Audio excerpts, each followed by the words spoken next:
You know how many people that occurs to? No way. I got to get even with this sucker, you know? You Democrat, you're all the same, you know? I think it's really laughable. But there we go. We name something, we now know what it is. It's the enemy and we're not that. Or you could say, what do you mean by that, Ken?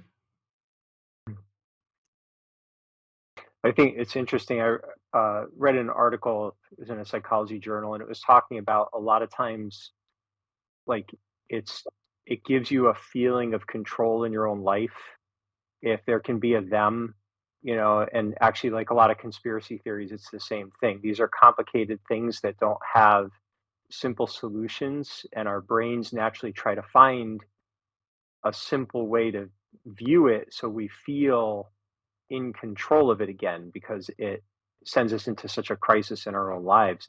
So you wonder if, because I mean, it's funny, like you can say I love you to someone and they don't have to say it back.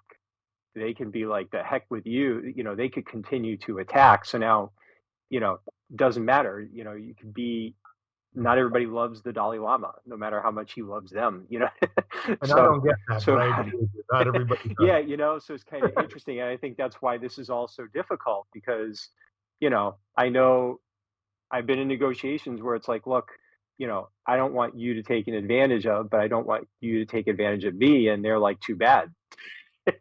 I want mine, and I don't really care if you get yours. So, and that is their position, and you're not gonna you're not gonna warm and fuzzy your way out of it. It's just, so now you gotta figure out what you're gonna do with that, and it's probably gonna be an imperfect solution that's not gonna lead to goodwill necessarily. And see, that's the whole deal about having strategies with things, right?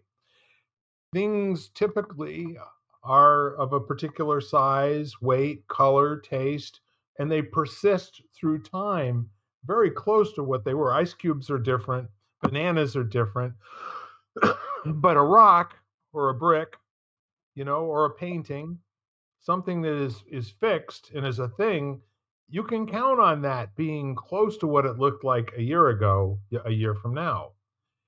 Human beings are not things. Our bodies are Mhm. things, but even those don't stay the same for weeks and months at a time. So, this is where kind of a low level reprogramming of how human beings behave with each other, that the domain of interacting with each other as things, I don't know that it's working out real well.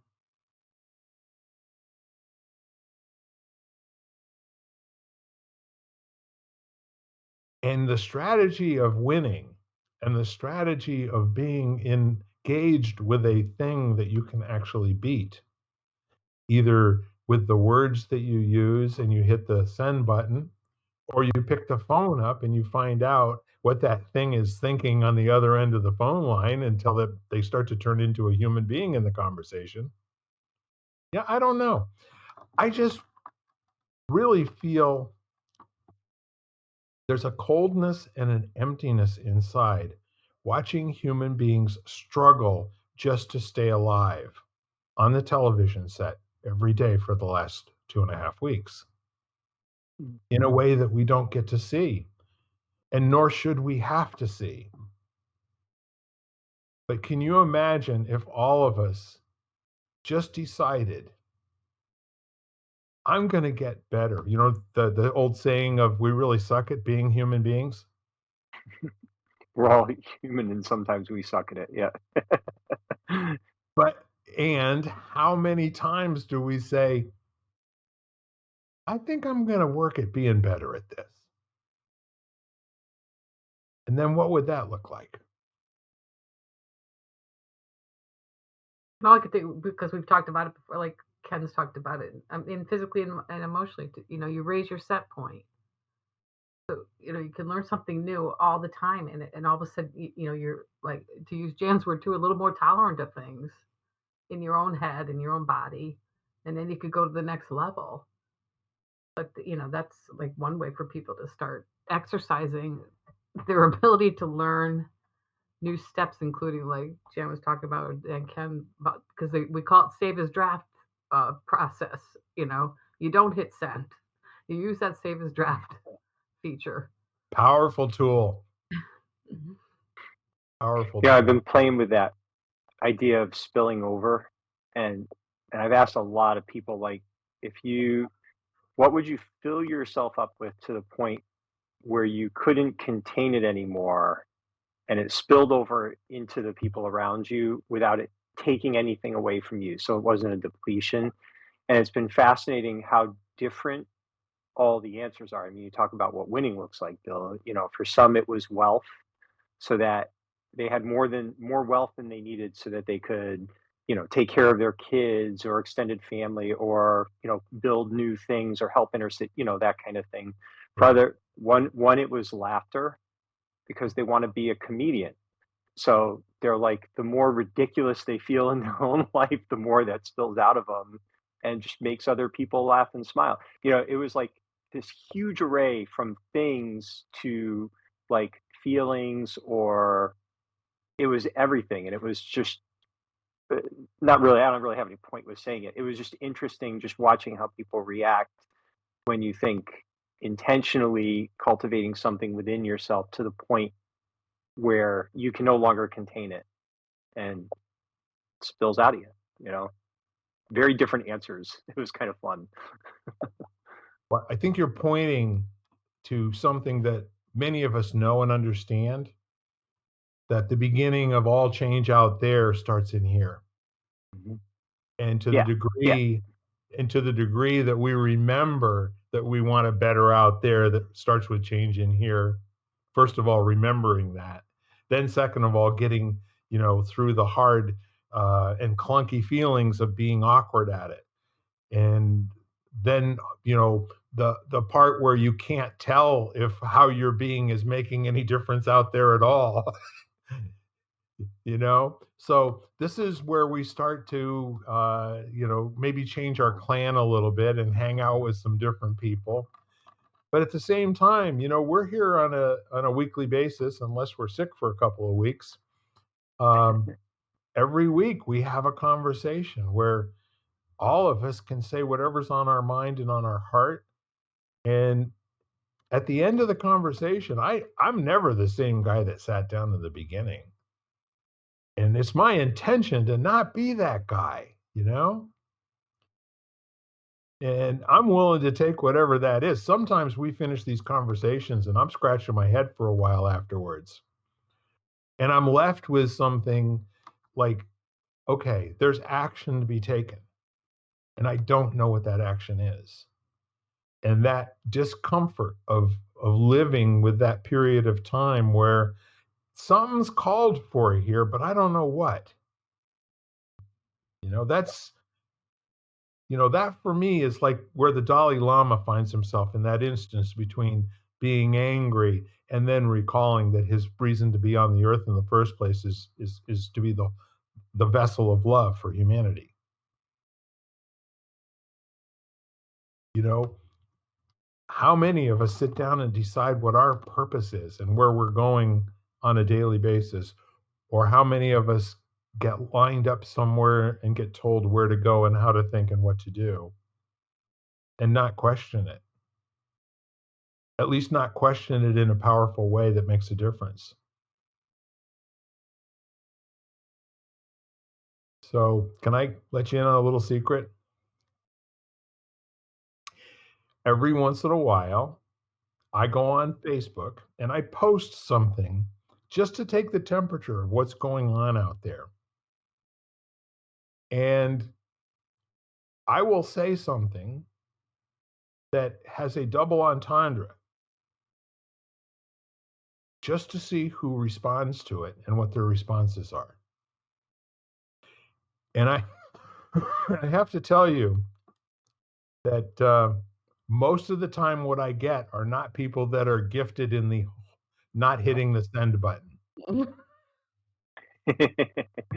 And in fact, they're not even interested in that. They're like tripping all over themselves, like, how fast can I get this out? That scene where uh, what's his name?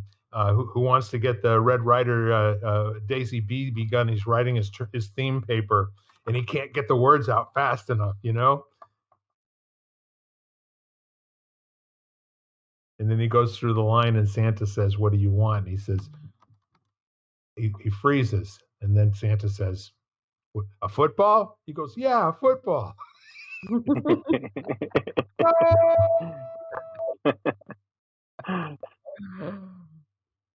Well, we started off with a moment of silence, and I would invite you to share a moment of joy, something in your life that may have happened recently, or something that you're particularly joyful about. And I'm happy to lead off, but I'm not going to. And I would like to give the floor to Jan because you were the first one to light up. That'll teach you. Yeah, definitely will teach me. I don't like putting you on the spot. Um, Joyful. I always think of my animals when I think joy because they just are, always have been and always are my joy. So, I think probably my dog just, cracks me up. Like Yeah. he's just really funny. And I always think, okay, that gives me such joy, personal joy, you know, spending time with him, so I just love him. I've spent a little time with him too, and he is lovable, no doubt about it. It's been virtual. I can't even imagine what it would be like to get a big sloppy kiss from him. Yeah, yeah, he's great. Lisa, shall we just go right around the horn? Sure. Um, I recently discovered that my niece also is taking up the ukulele. So I had her over for dinner last Friday, and I told her to bring her ukulele. So we just spent hours together, just enjoying good food and not good music, because we're both And we're having both. fun, right? Yeah, I can tell you didn't enjoy that at all. Oh, I loved it. It was very joyful. Good for you. Thank you. Mr. Ken.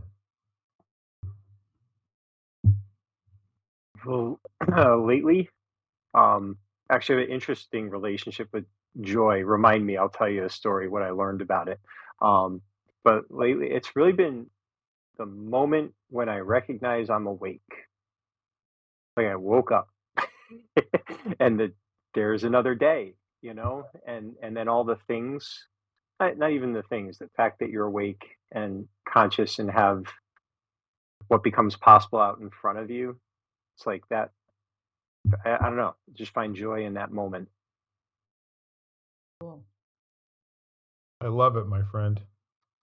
Well, it's an interesting thing. Like I learned this from John to actually practice noticing the moment when you recognize you're awake, because you're usually awake before you notice it, So when does it enter your consciousness that you're awake? And it's like it can become a set point for your whole day. It's really kind of cool, you know. I didn't used to pay attention to that, and I found that it's been very helpful to me. So, Yeah. And I have one mechanical question for you. How do you remember to notice when you're awake? um, it it's how I go to sleep. So, and it's almost, I guess you could say, setting an intention, but not really. It's just as you're drifting off, um, staying curious to if you'll wake up and when, and so it's just kind of almost like, drifting out of consciousness with the question in place. And what I found was it was just like anything else over time. Like most days I'd forget and wouldn't realize it until I was moving, and then over time it just became just Mm. sort of a more natural habit, and there's a breathing that I do that goes with it. I do a little bridge breathing when I do notice it. So that helped, I think, create like a physiological trigger to to kind of anchor me in the experience. So Yeah. It kinda sounds like there's no wrong way to do it.